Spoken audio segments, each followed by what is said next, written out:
Today, we are talking about trusting your path, even when it looks different. This episode is near and dear to my heart. I can't wait to get started. Welcome back to your emotional support podcast. Today, we're talking about trusting yourself and your journey, especially when it looks nothing like what you thought it would or what everybody else is doing. There is no one right way to live a good life, and I can absolutely attest to that.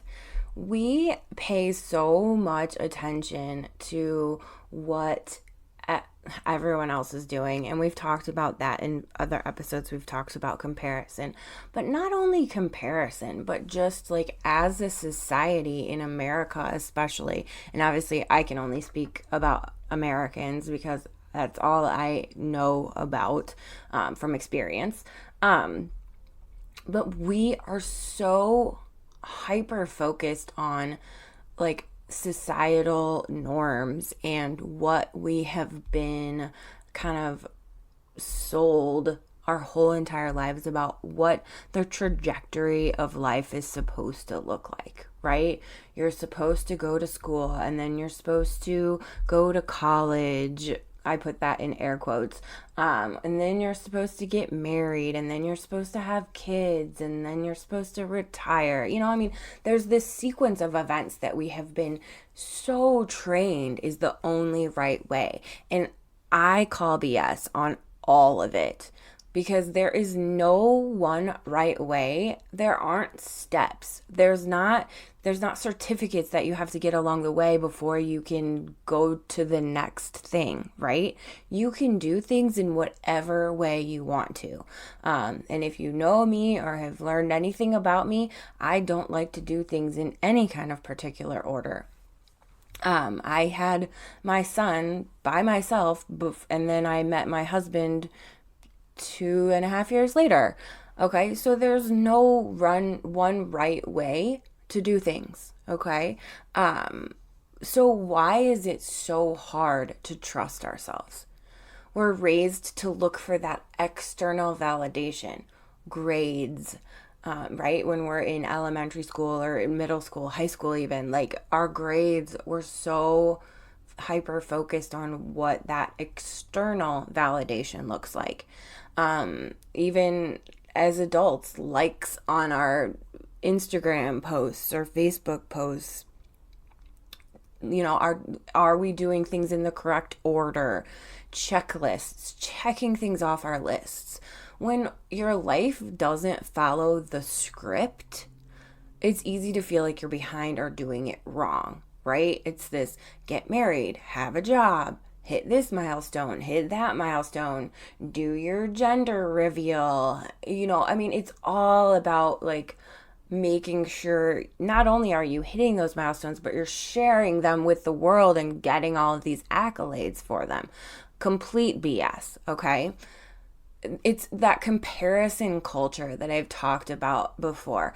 Instagram, it fuels doubt. Am I messing this up? Am I doing this right? Am I doing this in a way that other people approve of? Who cares? You need to be doing things the way that you feel good about it. Okay? And oh my gosh, I cannot wait to start speaking about this like out loud to people, like a large crowd of people. I just got asked to speak at a conference in November, and I'm just so excited. I'm so excited to share this with as many people as possible, because you don't have to do things in the timeline that you think everybody else is looking for you to do things in. You can do things in your own timeline. Your path doesn't need to be recognized by others as appropriate to be right for you. Okay, so let's look at signs that you are aligned, even if it doesn't look or feel that way. You're doing things right if you feel peace with your decisions, even if they don't make sense to others. Okay. I made the decision when I was 32 that I wasn't in a serious relationship.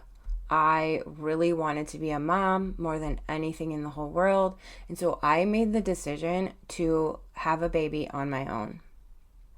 Did I think that everyone was going to agree with that decision or that that decision made sense to everyone else? Absolutely not.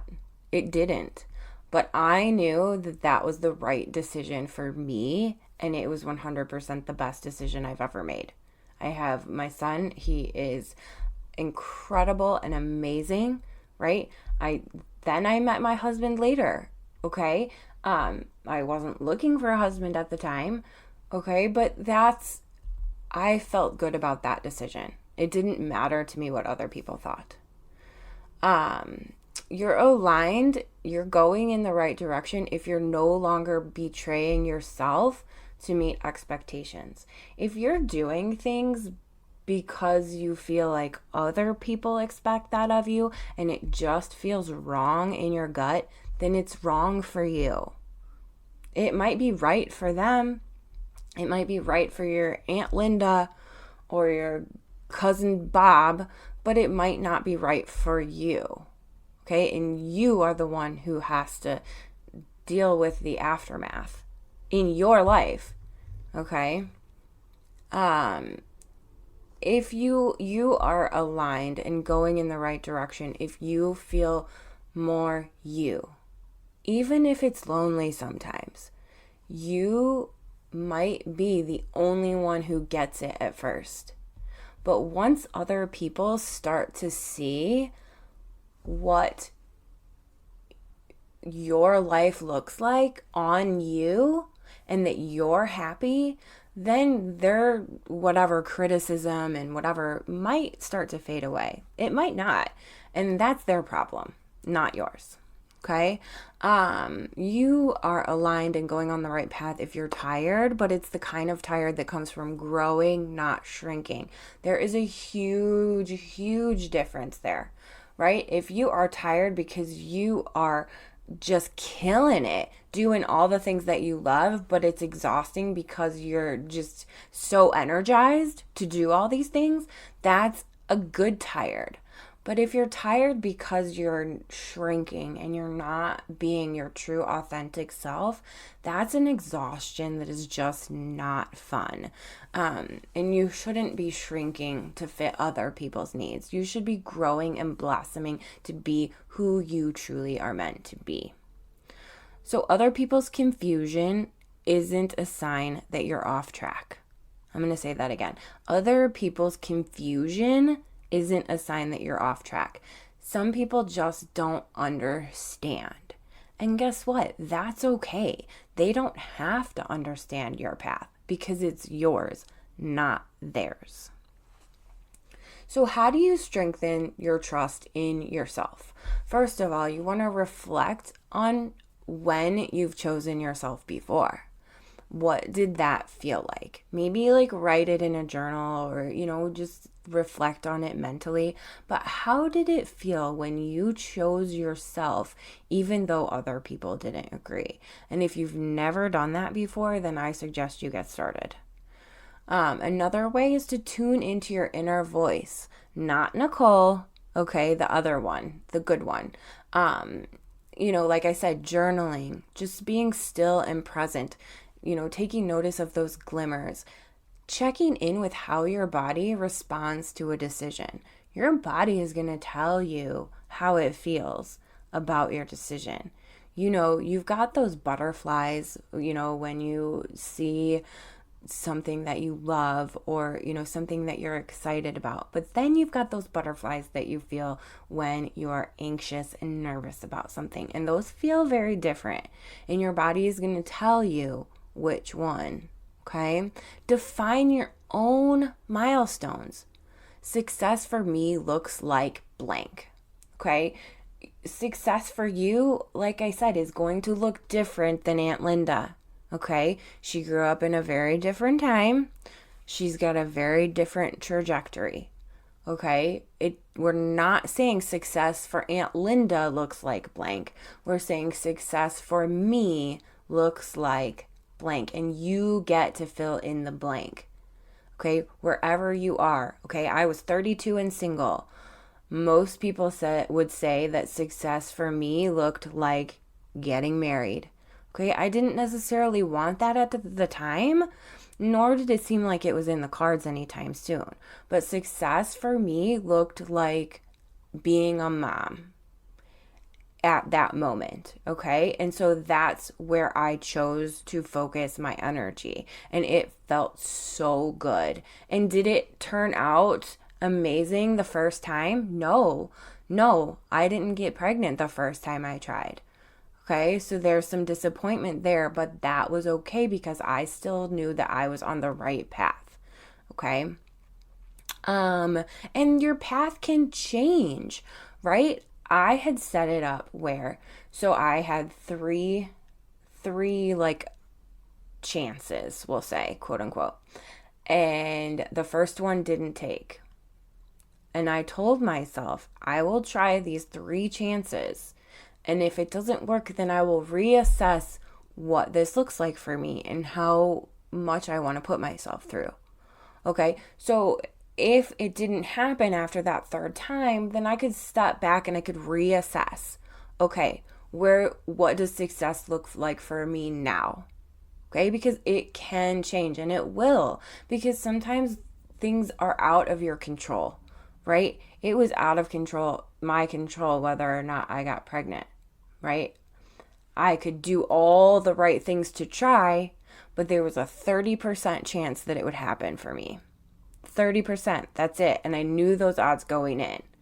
Okay, so I had to be able to step back and reassess what success might look like for me. Luckily for me, it did work on the second try, but that doesn't happen for everybody.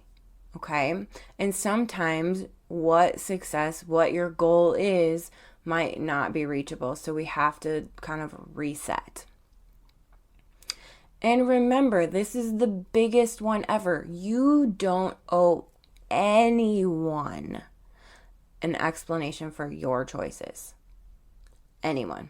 Now, granted, if you are in a partnership or, a relationship and your choices affect other people, then yes, that's a different story. But we're talking about choices that you make about your own path yourself. Okay, you don't owe anyone an explanation for that. Anything that doesn't affect anyone else, directly, you don't have to explain that to anyone. You don't have to be on the right path, quote unquote. You just have to be on your path, because guess what? Your path is the right path for you. And there's nothing in any book or any Instagram post or anything that is going to tell you what that right path is. That comes from you. Okay? So to recap, trusting yourself is an act of self-worth.